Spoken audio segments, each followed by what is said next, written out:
ইঞ্জিনিয়ারের টাকা খরচ করে এমন সব জিনিস বানিয়েছে যেগুলো দেখার পর গাড়ি নিয়ে ব্রিজে তো দূরের কথা, হেঁটে হেঁটেও শেষ অবধি যেতে চাইবেন না। এই ব্রিজগুলো দেখার পর আপনার মনে হবে এমন বিপজ্জনক ব্রিজে না উঠে নদী সাঁতরে পার হওয়াই ভালো।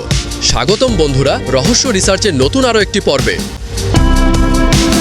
এশিমা অহাশি ব্রিজ, এটা হলো জাপানের একটি অদ্ভুত এবং ভয়ানক ব্রিজ। এই ব্রিজের ঢাল এতটাই খাড়া যে প্রথম দেখলে মনে হবে গাড়ি আর একটু উপরে উঠলে পিছলে পড়ে যাবে। এই ব্রিজ খাড়া 140 ফুট উপরে উঠে গিয়েছে, যা যে কোনো গাড়ি চালকের হাত পা ঠান্ডা করে দেওয়ার জন্য যথেষ্ট, এবং দৈর্ঘ্য 1.7 কিলোমিটার। ইঞ্জিনিয়ারেরা মূলত এই ব্রিজটিকে এত উঁচু করে বানিয়েছেন যাতে এর নিচ দিয়ে বড় জাহাজ চলাচলের সুবিধার হয়। তারা হয়তো ভুলেই গিয়েছিলেন যে এই ব্রিজের ওপর দিয়ে গাড়িও চলবে। এই ব্রিজ বানাতে খরচ হয়েছিল $120 কোটি। ব্রিজটি এভাবে বানানোর পর প্রতিদিন প্রায় 14,000 গাড়ি এই ব্রিজ দিয়ে চলাচল করে। আপনি যদি উচ্চতায় ভয় পান তাহলে এই ব্রিজের ধারে কাছে যাওয়ার কথা ভাববেন না।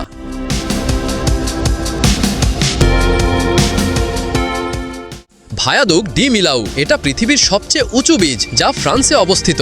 এর উচ্চতা 343 মিটার বা 1125 ফুট। এটি এতটাই উঁচু যে এই ব্রিজের নিচে আপনি মেঘ জমে থাকতে দেখবেন। এই ব্রিজ লম্বায় 2.4 কিলোমিটার। এটাকে ইঞ্জিনিয়ারেরা আরও উঁচু করতে চেয়েছিলেন, কিন্তু জাতিসংঘ অনুমতি দেয়নি। এই ব্রিজের ওপর দিয়ে যাওয়ার সময় পুরো ফ্রান্স দেশটাকে খুব ভালোভাবে দেখা যায়। এটাকে বিপজ্জনক বলার কারণ হলো এই ব্রিজের ওপরে এত পরিমাণ বাতাসের চাপ থাকে যে আপনি গাড়ি থেকে নামলে বাতাসের চাপ আপনাকে ছিটকে ফেলে দেবেন। তাহলে একবার ভাবুন খারাপ আবহাওয়ার সময় কি অবস্থা হতে পারে। এই ব্রিজটা বানাতে খরচ হয়েছে 405 কোটি ইউরো, বাংলাদেশি টাকায় প্রায় 44,000 কোটি টাকা। এটাকে এত উঁচু করে বানানো হয়েছে যে স্যাটেলাইট থেকে স্পষ্ট দেখা যায় এই ব্রিজ।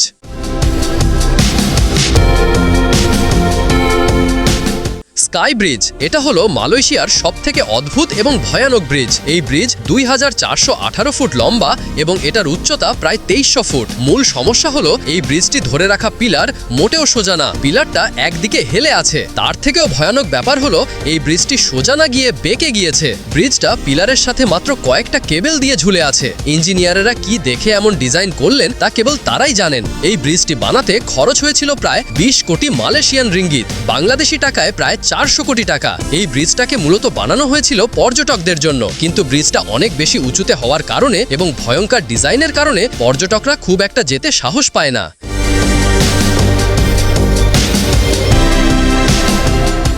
ভিটিম রিভার ব্রিজ, এটা হলো পৃথিবীর সবচেয়ে ভয়ঙ্কর ব্রিজ যা রাশিয়ার সাইবেরিয়া অঞ্চলের ভিটিম রিভারের উপর বানানো হয়েছে। এটাকে ব্রিজ বললে ভুল হবে, এটা দেখতেও কোনো দিক থেকে ব্রিজের মতো লাগে না। এই ব্রিজটা পুরনো কাঠের তৈরি এবং একদম সরু। এই ব্রিজটা প্রায় আধা কিলোমিটার লম্বা এবং 6 ফুট চওড়া, মানে দুইটা গাড়ি তো দূরের কথা, একটা গাড়ি কোনো মতে যেতে পারে। শুরুতে এই ব্রিজটা ছিল একটা রেল লাইন, পরে মাত্র 6 কোটি টাকা খরচ করে এটাকে কাঠের ব্রিজ হিসাবে তৈরি করা হয়েছে। যদি আপনি ব্রিজ পার হবার সময় কোনোভাবে এদিক ওদিক করেন তাহলে সোজা 50 ফুট নিচে গিয়ে পড়বেন। সব থেকে অদ্ভুত ব্যাপার হলো প্রতিদিন প্রায় 1000 মানুষ এই ব্রিজ পার হয়। লেক কজওয়ে, এটা হলো পৃথিবীর সবচেয়ে লম্বা ব্রিজ। এই ব্রিজের দৈর্ঘ্য প্রায় 38.6 কিলোমিটার। একবার চিন্তা করুন ইঞ্জিনিয়ারেরা ঠিক কতটা পাগল হলে প্রায় 39 কিলোমিটার একটি ব্রিজ বানিয়ে ফেলে, তাও আবার সাগরের ওপরে। কিন্তু মূল সমস্যা হলো এই ব্রিজ পার হওয়ার সময় অধিকাংশ ড্রাইভার জ্ঞান হারিয়ে ফেলেন, তাই অভিজ্ঞ ড্রাইভার ছাড়া এই ব্রিজে উঠতে দেওয়া হয় না। এর কারণ হলো আপনি ব্রিজের যতই সামনের দিকে যাবেন ততই মনে হবে ব্রিজটা ধীরে ধীরে সমুদ্রের পানির মধ্যে চলে গিয়েছে। এভাবে ঘন্টার পর ঘন্টা দেখতে থাকার কারণে অনেক ড্রাইভার এবং যাত্রীরা জ্ঞান হারিয়ে ফেলেন।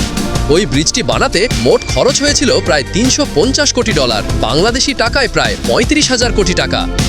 তবে সবথেকে ভয়ের ব্যাপার হলো এই ব্রিজ পার হওয়ার সময় যদি আবহাওয়া খারাপ হয়ে যায় তাহলে আপনার কি অবস্থা হবে একবার ভাবুন।